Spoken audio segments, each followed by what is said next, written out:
So everybody wanna smile and raise their hands. I got a razor, in case I gotta do it next. Man, cause you know how niggas be. They wanna see if Pac is real or is he like that nigga in the movie. I guess I gotta prove my point. Slicing mother. Now I'm doing a joint. I got my nigga B.I. to the G beside me. Yeah, on my dick, you know the hoes wanna rob me. Tupac was one of the most influential and controversial figures in hip-hop history. His raw, honest lyrics gave voice to the struggles of inner-city youth. He was an actor, rapper, activist, and poet who left an indelible mark on popular culture before his tragic death at age 25.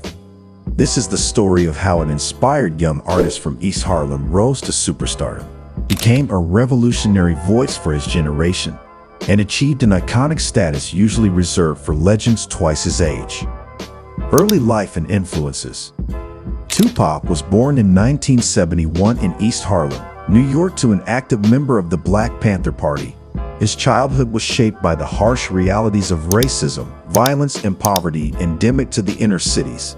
But it was also shaped by his mother's activism and teachings of Black liberation ideology. As a teenager, Tupac was highly intelligent and a gifted student, but he also displayed the defiant, revolutionary spirit of his Black Panther upbringing.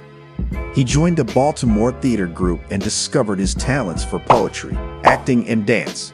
It was the beginning of his artistic awakening. In 1988, Tupac's family moved to California. The move immersed the 17-year-old in the emerging West Coast hip-hop scene and the realities of gang culture. These potent new influences, combined with his already questioning mind and Black Panther roots, crystallized into the thug-like persona that would make him famous. Rise to stardom, 1991 to 1995. In 1991, Tupac transferred to a performing arts high school and met his first major mentors, choreographers and rappers who helped refine his stage skills. He landed his first major role as a skinny gangster in the film Nothing But Trouble. And in 1991, he joined the rap group Digital Underground, appearing on hit songs like Same Song and Reality. Tupac's debut solo album Tupacalypse Now was released in 1992.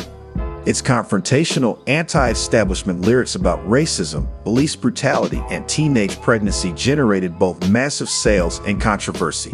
This pattern continued with his future solo albums, mainstream success marred by claims his glorified violence and misogyny. But Tupac's film career also took off, with critically acclaimed roles in Poetic Justice, Above the Rim, and others. His talents were undeniable, but so was his volatility.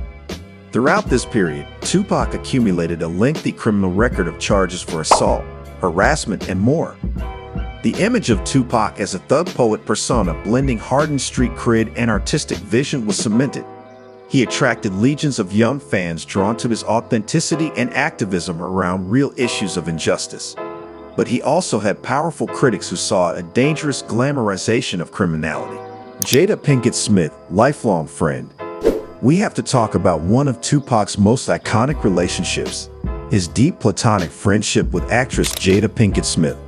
The two met in high school at the Baltimore School for the Arts in the 1980s and forged a special bond that would last until eternity. Jada has spoken extensively about their closeness, sharing that Tupac was a hugely positive force who pushed her to pursue her dreams in Hollywood. She's called him one of my best friends and said he was like a brother. Their connection transcended romance and stood the test of time through all Tupac's legal troubles and career rises and falls. In fact, their friendship was so intense that rumors swirled for years about a possible romantic relationship between the two. Jada has consistently shut down those rumors, but their chemistry and affection for one another was palpable. She shared that they did at one point consider taking their relationship to the next level, but decided their soul bond as friends was too important. Ultimately, Jada was one of the few people who saw beyond Tupac's rough exterior and thug persona. She experienced firsthand his heart, sensitivity, loyalty, and humanity, and even saw his good guy side and his bad boy thuggish side. She called Tupac one of my best friends. He was like a brother. Their friendship was clearly one of the great loves of his life, even if it never became physically romantic. Prison, shootings in East Westview, 1995 to 1996. In 1995, Tupac's troubles reached a boiling point. He was convicted of sexual assault and sentenced to prison. While serving time, he was shockingly set upon and beaten by police in a blatant act of excessive force and racial injustice. Soon after prison, Tupac was caught up in escalating violence, first a robbery and shooting in a studio, then the infamous and still unsolved murder of his friend. In response, Tupac seemed to embrace the violent persona of his music, launching an inflammatory East-West feud against rival East Coast rappers. At the peak of this feud in 1996, Tupac was shockingly shot multiple times in an ambush in Las Vegas. He miraculously survived, checking himself out of hospital to return to the studio while still recovering. But the attempt on his life marked the beginning of a tragic final chapter. Death and Legacy, 1996 to 1997. In the aftermath of the shooting, Tupac's music embraced a more intensely paranoid, nihilistic, and hateful tone. His life spun further out of control with more legal troubles and erratic behavior. Then, on September 7, 1996, the shocking happened. Tupac was shot 4 times in another ambush in Las Vegas. This time, the bullets proved fatal. Tupac clung to life for 6 days before dying on September 13th at just 25 years old. His murder was yet another act of still unsolved violence in a life marred by brutality. Tupac's death sparked international mourning and transformed him into an instant icon and martyr for his generation of disaffected youth. His remaining works were released posthumously to massive sales as fans hungered for his honesty and depth. Over 20 years later, Tupac remains one of the top-selling music artists of all time with over 75 million records sold. His films are celebrated as ahead of their time in representation. He is remembered as the rose that grew from concrete, the emblem of hope rising from poverty and oppression, who used his art to depict the injustice he witnessed.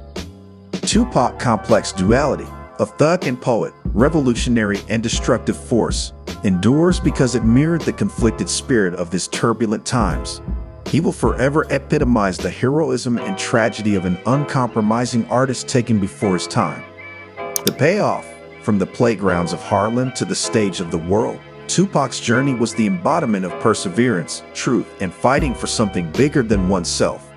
His troubled life and violent death at 25 were a harsh injustice to a rare talent and revolutionary mind. But through his powerful art and enduring spirit, Tupac's legacy and influence only continues to grow. The good part about it is that we get to show the human side of the cops doing what they do, because it is always my belief that cops are just a gang unto themselves, with the good and the bad. Just like I believe the gangbangers in the street got good and bad, like police officers do. They got stress and they got character flaws that come from their lifestyles. I could be the best actor anybody ever seen.